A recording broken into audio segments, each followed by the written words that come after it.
Olá, amados irmãos, então estamos aqui mais uma vez no nosso segundo encontro, né, da Epístola aos Gálatas, da Carta de São Paulo aos Gálatas. Fizemos uma pequena introdução no nosso último encontro e agora nós estamos aqui para continuar.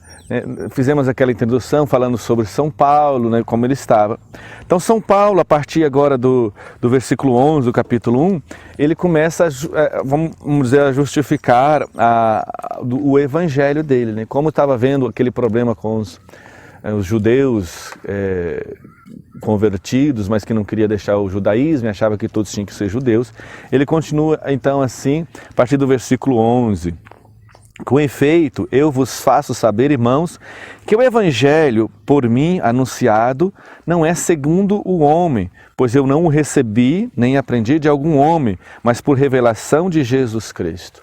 Isso é muito importante, porque São Paulo nós sabemos que não conviveu com Jesus, igual os apóstolos, não aprendeu diretamente junto com os apóstolos. E ele é considerado apóstolo. Por quê?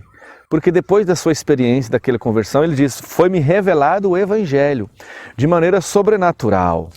Então ele começa a justificar, não é coisas que eu aprendi, mas que eu recebi da parte de Deus.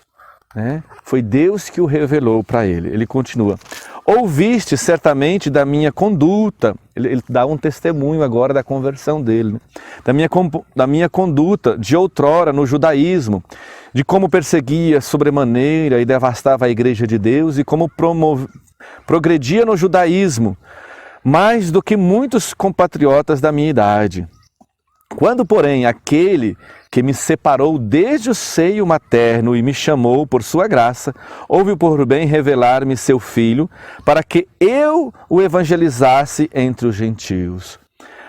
Não, ele continua, não consultei carne nem sangue, para dizer que não foi a carne nem o sangue, não foi uma revelação humana, que lhe ensinou o Evangelho. Podemos dizer que São Paulo foi evangelizado pelo próprio Jesus Cristo ressuscitado. Jesus que evangelizou, que formou os apóstolos na sua vida humana antes da morte e depois da morte, depois da ressurreição, continuou ensinando e aparecendo para os discípulos. Esse mesmo ressuscitado que esteve com os apóstolos para São Paulo. Recordemos, amados irmãos, que a mensagem cristã, que o evangelho cristão não é algo teórico, é uma experiência do Deus vivo. Os apóstolos, João diz isso, tentando dizer o que é o Evangelho, ele fala assim, o que os nossos olhos viram, o que os nossos ouvidos ouviram, o que nossas mãos apalparam, do tocante o verbo, isto vos anunciamos. É na tentativa de dizer que é algo vivo, é algo dinâmico, é uma experiência verdadeira, não teórica. Então, é mais do que essas palavras, Então, e qual que é essa experiência que está dizendo, que ele viu do verbo? O verbo ressuscitado, depois da morte, depois da ressurreição, porque essa graça que os renovou. Então, essa graça, o ressuscitado concedeu a São Paulo, no caminho de Damasco, quando ele tem aquela experiência e cai do cavalo e depois fica cego e aí começa a enxergar de verdade e assim por diante. Então ele continua, é isso que ele está dizendo, não foi a carne nem o sangue, mas o Espírito, Ele continua, não subi a Jerusalém aos que eram apóstolos antes de mim, mas fui para a Arábia, segundo a tradição, e algumas pistas que São Paulo deixa, ele vai fazer lá, um retiro, fica em jejum muitos dias lá nesse deserto da Arábia. E aqui, o deserto da Arábia, é bom a gente saber, segundo a tradição, é onde está o Horebe, a montanha do Senhor. Então, seguir os passos de Moisés, provavelmente teve essa experiência, daquele monte de Moisés, da revelação, que Deus fez a Moisés no Monte Horebe, as tábuas da lei e assim por diante. Então ele partiu para a Arábia e voltei novamente a Damasco. Em seguida, após 3 anos, subi a Jerusalém para avistar-me com Cefas e fiquei com ele 15 dias. Então foi ver Pedro, Simão Pedro, ele faz questão de dizer que é Cefas, a pedra, né, que esteve com Cefas 15 dias, provavelmente para conhecer, para ouvir de Pedro o relato da experiência de Pedro, para ver se batia com ele, sendo um homem muito inteligente. Depois ele vai dizer, né, que mais para frente ali na carta, que os apóstolos deram as mãos para ele e reconheceram o evangelho que ele pregava, a mensagem que ele pregava. Porque, lembrando, a mensagem não é um conteúdo teórico, e lembrando que as escrituras sagradas é para revelar este conteúdo vivo, dinâmico, que não é o escrito, uma letra morta, mas uma pessoa viva. O evangelho, amados irmãos, verdadeiro, não é esse escrito, é Jesus Cristo, vivo e ressuscitado. E é ele que se revelou a São Paulo. Então, quando São Paulo foi falar, foi dizer quem é ele. Assim, ele está realmente vivo porque eu tive experiência com ele depois da morte, né? Depois que Jesus morreu, ressuscitou e apareceu para São Paulo. É uma experiência ainda mais firme de que Jesus realmente ressuscitou. Ele continua. Fiquei com ele 15 dias. Depois ele diz que não viu nenhum dos apóstolos, a não ser Tiago, irmão do Senhor. Né? E ele diz, eu vos escrevo a vós e vos asseguro diante de Deus que não minto. Em seguida, fui à região da Síria e da Cilícia, de modo que pessoalmente eu era desconhecido às igrejas da Judéia e que estão em Cristo. Eles apenas ouviam falar que aquele que perseguia, agora está pregando, mas não conhecia. Então, só para dizer, né, que São Paulo está justificando aqui o seu evangelho, dizendo para eles que eu tenho autoridade de apóstolo. Né? Então, estes que estão entrando aí depois de mim e tentando desvirtuar a fé de vocês para o legalismo da lei judaica, eles estão errados, vocês não devem segui-lo. Né? Serve muito para nós, amados irmãos. Tantos querem hoje deturpar o evangelho de Jesus Cristo, tirar-nos a liberdade, né, de cristãos, né? A liberdade que Jesus nos conquistou. Então, peçamos ao Senhor essa graça. Ele continua, depois de 14 anos, mais tarde ele subiu a Jerusalém com Barnabé, tendo tomado consigo também Tito, e aí ele diz, né, que não foi preciso circuncidar Tito, né, para apresentar os apóstolos, aceitaram. Embora aqui tenha uma contradição, porque depois Timóteo, que era filho de mãe judia, ele vai circuncidar ele.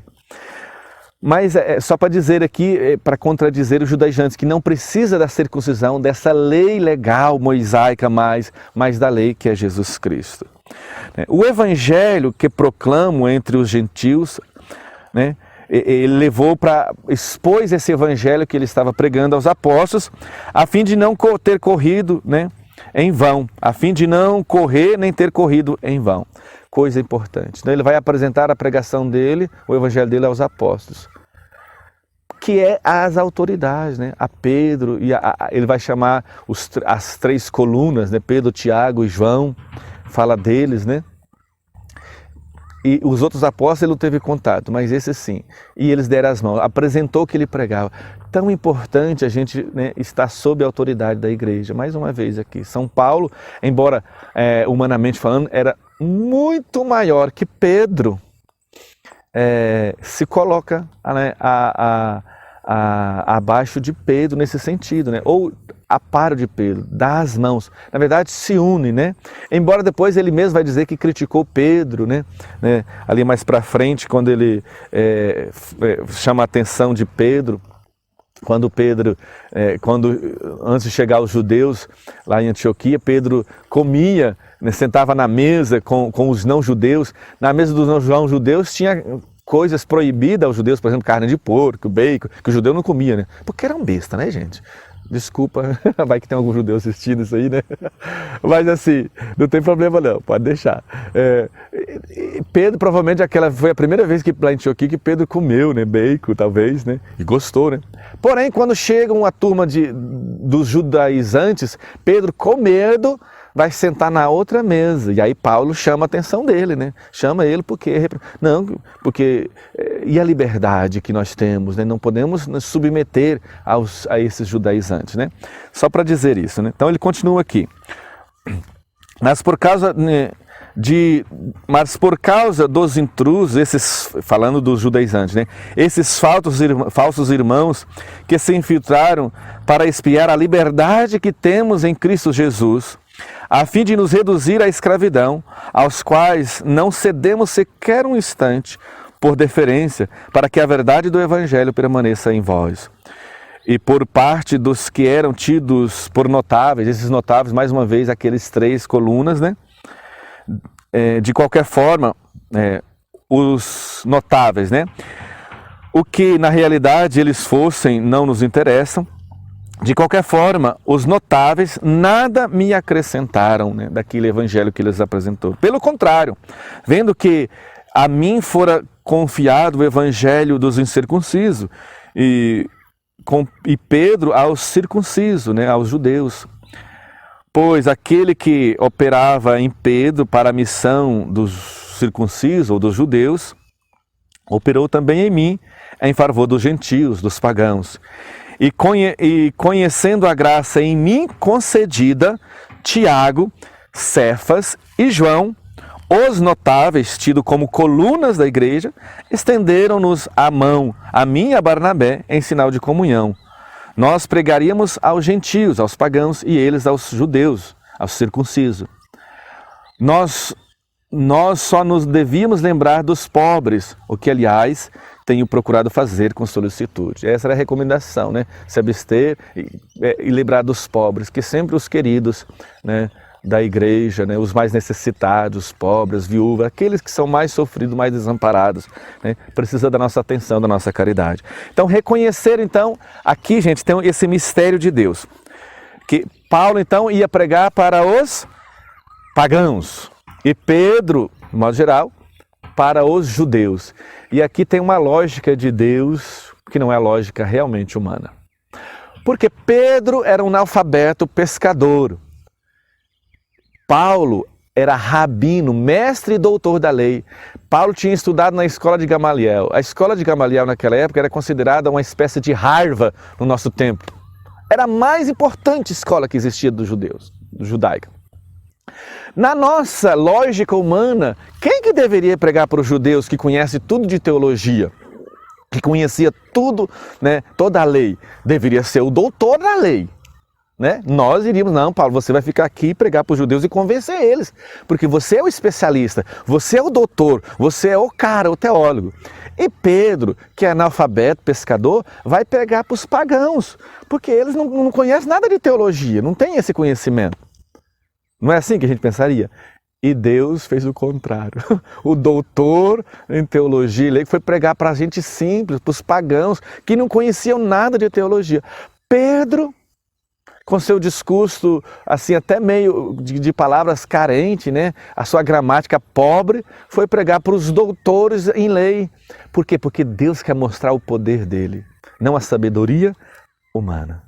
Essa é a lógica de Deus, amados irmãos. Deus chama você, a uma missão. Ah, mas eu não sou capaz, eu não tenho capacidade. Lembra, Pedro também não tinha. Pedro era um pescador talvez mais simples que você. Talvez não tinha estudado nem o que você estudou. E, no entanto, se tornou o pregador dos grandes, né?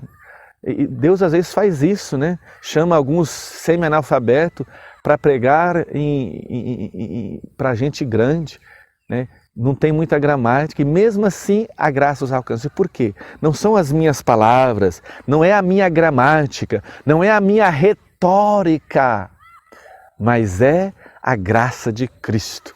Porque o que nós estamos transmitindo, volto a dizer lá no início, que eu disse no início desse nosso programa de hoje, não é uma teoria que as palavras contêm, é algo mais. É Jesus Cristo vivo, aquilo que nós experimentamos, que provamos, que tocamos. Esse é o conteúdo da nossa mensagem.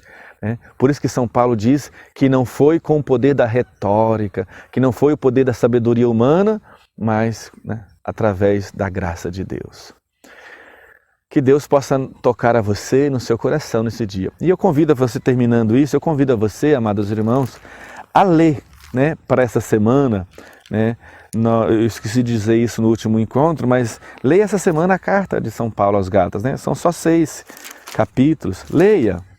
O que eu estou comentando aqui é só assim, por alto. Depois você marca, arrisca aquilo que Deus tem falado e pode até comentar aqui depois, falar da sua experiência, né? Adilto, pode falar aqui da sua experiência, escrever algum, olha, eu aprendi isso lendo e meditando a carta aos Gálatas. Louvado seja nosso Senhor Jesus Cristo, para sempre seja louvado. Deus abençoe você.